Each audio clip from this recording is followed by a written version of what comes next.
Ladies and gentlemen, we've done it. We've reached the last section of the trigonometry unit that we're going to do this year. And this is sort of a big one. This section is actually sort of a introduction to lots of work that you're going to do in Algebra 2 and pre-calculus and even calculus, honestly. This sort of trigonometry is what's most used in math classes. Weirdly, it's the least used in real life. This is not stuff that you'll probably use unless you're really just a rocket scientist. But we're going to talk about it so you have an idea of what's coming up for you. We're just barely going to scratch the surface of trig identities today and give you some of the basics.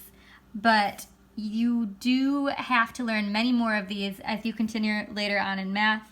And if you go into math in college, you'll even learn more of them. They tend to stick around. So what is a trig identity? So I didn't write the word.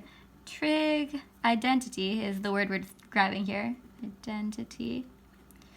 A trig identity is an equivalence, okay? It's an equivalence that relates trigonomic ratios to each other. So an equivalence. Technically, it's also an equation, but I like saying equivalence because it kind of talks about how one side is the same as the other. An equivalence that relates trig ratios. There are many, many, many of these, and they come in many different configurations. We're straying away from pictures in this one. We're not going to see pictures of what we're doing because we're no longer talking about triangles, believe it or not. Now we're just going to take this and make it very abstract and talk about the concept of trigonometric functions and how we can manipulate them and move them around in relation to each other, rather than sticking to one triangle that we're talking about. So what I've given you here is all of the trig identities that you will need in this section and the worksheet for this section. And they're all a little bit different. There's many categories. There's many more categories of trig identities. These are just the very, very, very basics. All right, the two that you're probably going to use most often are the quotient identities. And these are things that we've already seen. We saw them when we were calculating tangent in the unit circle. So tangent of theta is the same thing, is equal to sine of theta over cosine of theta. So like tangent of 30 degrees is equal to sine of 30 degrees over cosine of 30 degrees. All right, and same thing for cotangent. Remember, cotangent is the reciprocal of tangent. So instead of being sine over cosine, it's cosine of theta over sine of theta. So what you can do with these is anytime that you see tangent in an expression, you can change it to sine of theta over cosine of theta if that's going to help you to make that expression more simple. All right, we're going to see how to do that. Reciprocal identities are sort of in the same thread. These we've talked about already. So sine of theta is 1 over of cosecant theta, and cosecant theta is 1 over sine of theta. So those two are reciprocals of one another. Cosine theta is 1 over secant theta, so on and so forth with these 6 reciprocal identities, which trig functions are reciprocals of one another. The Pythagorean identities, we're going to work with these often today. So Pythagorean identities are kind of like the Pythagorean theorem in terms of we're squaring two things, but they are specific to trig. So sine squared of theta plus cosine squared of theta is equal to 1. Okay, that one's got a plus sign in them. These two are different. Secant squared theta minus tangent squared theta equals 1. And cosecant squared theta minus cotangent squared theta equals 1. Now, I want to tell you, you do not have to memorize the trig identities this year. And probably not next year either, I would imagine. You'll be able to see them anytime that you are assessed on them. And so you just need to know how to use them for now. So don't worry about memorizing all of these. We just want to use these formulas.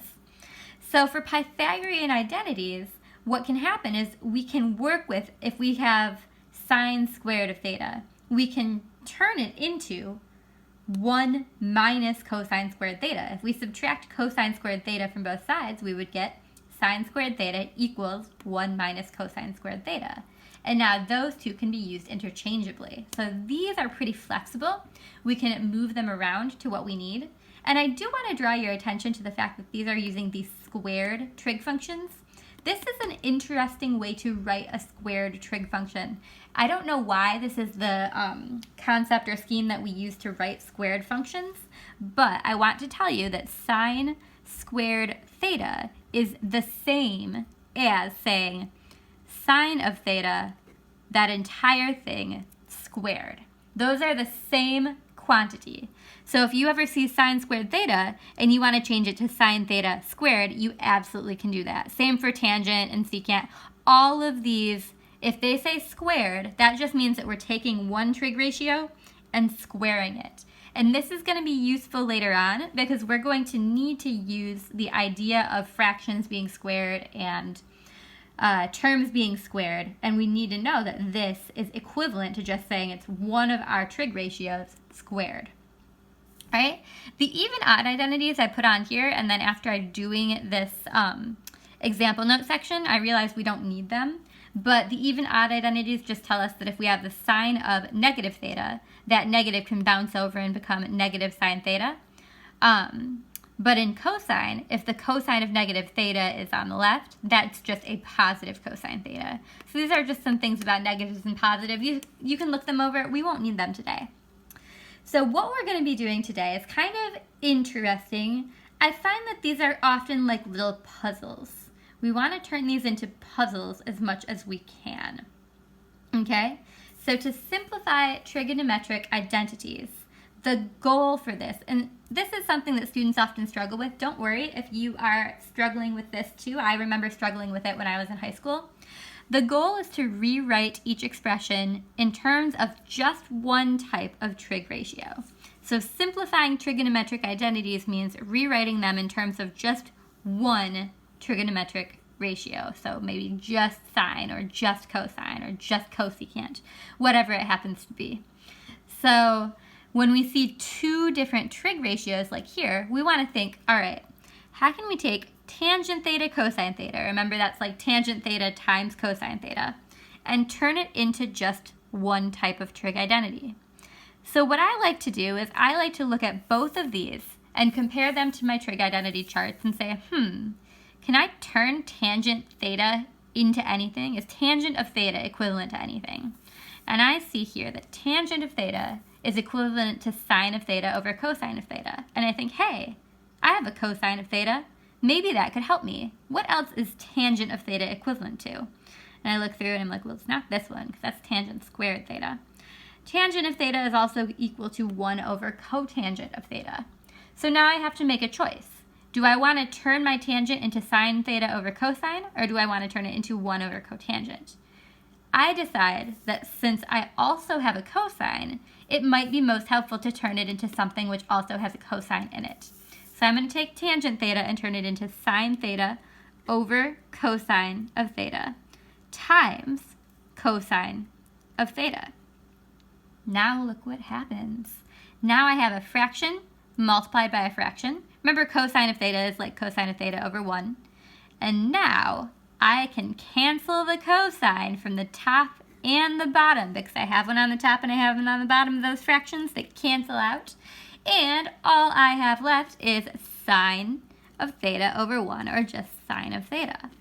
So basically, tangent theta cosine theta is a really fancy way of writing sine of theta. This is what we're doing. This is our goal. This is a pretty simple one, but we're moving towards turning two trig identities into just one. All right, look at this one. Here we've got 1 minus cosine squared theta over cosine squared theta. And I'm sitting here thinking, well, what could I do here? 1 minus cosine squared theta reminds me of this Pythagorean identity, and I only have one that works. Sine squared theta plus cosine squared theta equals 1. But that doesn't tell me 1 minus cosine squared theta.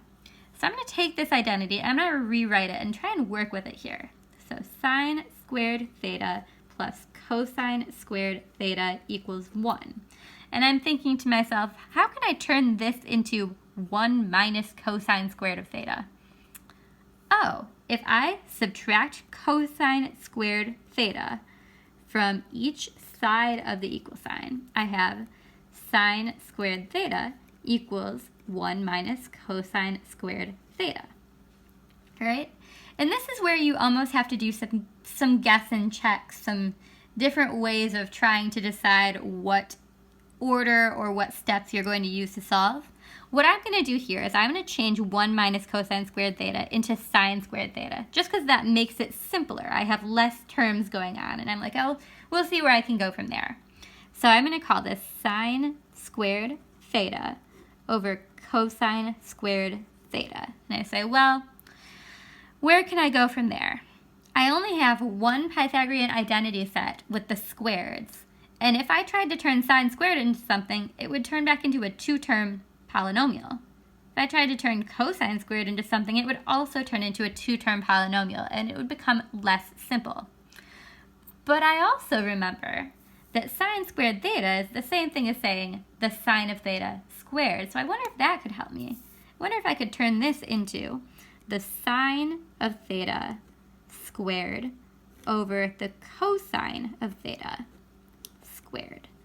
And then I remember how fractions and exponents work together, and I think, oh, if I'm squaring the top and the bottom, I could just call this sine of theta over cosine of theta quantity squared. And now when I look at that, I see another path that I can take, because I know that sine theta over cosine of theta, it's equal to tangent of theta. So I can replace sine over cosine with tangent of theta squared. And then in order to keep this consistent with the way that we typically write squared trig functions, I'm going to turn this into tangent squared theta. And that is my simplified answer, because that takes this two-term or complicated fractional trig ratio and turns it into one trigonometric ratio. And of course, it's one trig ratio squared, but it's not going to get any better than that, because tangent squared theta doesn't simplify to anything that's not a squared term. So we're going to leave it like that and say, all right, we are done there. Go ahead and turn it over. I wanted to remind you here about simplifying complex fractions, because the next couple, we're going to use those. We're going to simplify complex fractions. So let's see. I have 2/3 over 4/15. This is just your daily reminder that if you divide a fraction by a fraction, you're multiplying by the reciprocal, right? 2/3 times 15 over 4 gives you 30 over 12. And of course, we always want to simplify our fractions. So divide both sides by their common denominator, or not common denominator, but least common factor, greatest common factor, that's 6. So we get 5 over 2. All right, same thing for this other one, 4/5 divided by 4/35. So 4/5 times 35/4. We end up canceling out those 4s. I wonder if you can see this. This is a little small. Let me make this bigger. And we get 35 over 5, which of course is 7. All right, so we're using that logic for the next couple of simplifying that we do. So let's move down here and take a look at those. So we have cosecant of theta over cotangent of theta. We're still simplifying, so our goal is still to turn this into one single trigonometric ratio. So I'm thinking, all right, cosecant theta. What can I do with cosecant theta? And one common strategy for people when they're working with trig identities is to try and turn everything you can into sines and cosines, because sines and cosines are the most versatile of the trigonometric functions. There are the most ways to get to sine and get to cosine compared to any other trig ratios. So if there's a way that we can turn cosecant theta into a sine or a cosine, let's do that. And in fact, there is a way to do that. Remember that cosecant of theta is the reciprocal of sine. So we can take cosecant theta and turn that into 1 over sine theta. And then we think, all right, what about cotangent theta? Is there a way to turn cotangent theta into sines and cosines? There is, right? Cotangent theta is equal to cosine theta over sine of theta. So we turn that into cosine of theta over sine of theta. And hey, look at that. Now we have a fraction divided by a fraction. So we remember that if we divide a fraction, we're multiplying by the reciprocal. So 1 over sine of theta times sine of theta over cosine of theta. And when we see that our sines are going to cancel each other out. We are left with 1 over cosine of theta, which is simple, but it's not as simple as we can be because we actually have a function that is the reciprocal of cosine of theta. If you remember, the reciprocal of cosine of theta is just the secant of theta. So secant theta is going to be our most simple form there in part A. All right, and let's look at the next one here. This one's a little crazy, but we can get it done. So 1 minus cosine squared theta, I remember that from the front. What do we do on the front? We took 1 minus cosine squared theta, and we turned it into sine squared theta. Let's try that. All right, let's try 1 minus cosine squared theta. So we're going to say that that is equal to sine squared theta. And that helps us, right? Because we turned it into sines or cosines. Tangent squared theta, can we turn that into sines or cosines? Oh, wait. Yes, we can. Remember, because tangent is sine over cosine, and tangent squared is just sine squared over cosine squared. So we can call this sine squared theta over cosine squared theta. And we can figure out, all right, now what are we going to do? Let's divide. We kind of have two fractions here, right? We can think of sine squared theta as sine squared theta over 1. So we have a fraction divided by a fraction. So let's say that that's now sine squared theta over 1 times the reciprocal, cosine squared theta over sine squared theta. And we can just cancel out our sine squared thetas because they're repeated on the top and the bottom. We end up with cosine squared theta over 1, which is equal to cosine squared theta. And we can check to see if this has any way to simplify it. And what we see on the front is that's part of this trig identity, and so the only thing we could do with it would be to turn it into 1 minus sine squared theta, which isn't going to help us make it simpler. So cosine squared theta is as simple as we're going to get there. The last thing that we can do with trig identities is we can verify them. Verifying trig identities means being shown an equation. The left side of the equation has trig on it. The right side might have it, might not. What we're working to do is we're working to make these two sides equal. So we're not solving the equation. We're not going to move anything from one side to the other. We're just going to simplify one side of the equation and see if we can make it equal the other side. So in this case, our goal is to turn sine theta, cotangent theta, secant theta into 1. We want to see if we can make this equal to 1 by doing some simplifying. So again, my goal, turn it into sines and cosines when I can. So sine of theta is already sine of theta, but cotangent of theta is the same thing as cosine over sine. So I can call this cosine of theta over sine of theta. And then I also know that secant of theta is equal to the reciprocal of cosine. So I can call that 1 over cosine of theta. So again, my goal always is to turn these into sines and cosines. When I look at this, I say, what can be simplified? The sine of theta on the top and the sine of theta on the bottom, they cancel each other out. So do the cosine of theta on the top and the cosine of theta on the bottom. So all that I have left on the left is a 1, and all that I have left on the right is a 1. I've verified that trig identity because I've shown that the left-hand side of the equation can simplify to 1. All right, let's take a look at this one here. So we've got 1 minus 2 sine squared theta equals 2 cosine squared theta minus 1. So I'm saying, well, how do I prove that these two are equivalent to each other? And this is unusual because it's got a 2 here in front of it.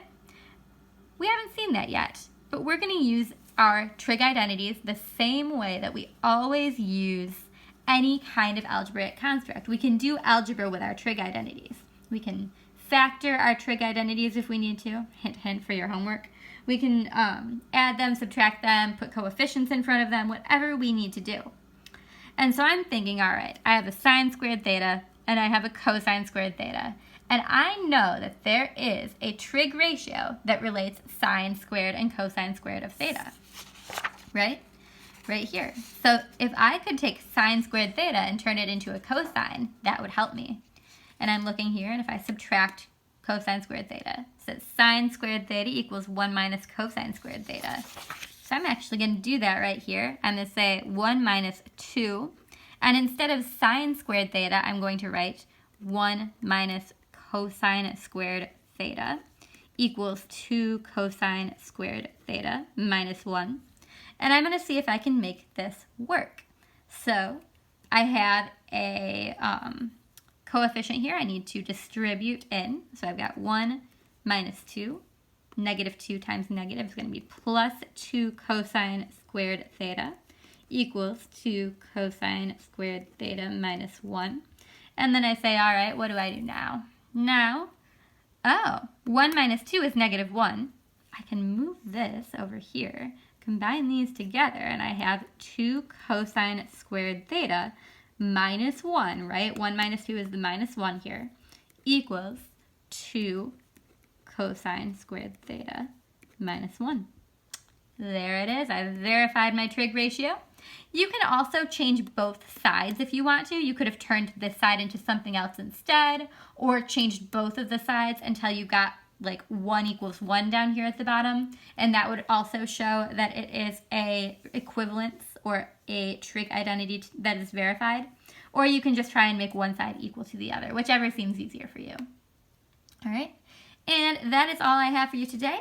Your homework for this one might be a little bit tricky just because you don't know, right? This is new. You don't know necessarily how to go about some of these problems. So I encourage you to play around, try a couple things before you ask me any questions. I want to see what you've tried already, and then if you get stuck, feel free to ask me.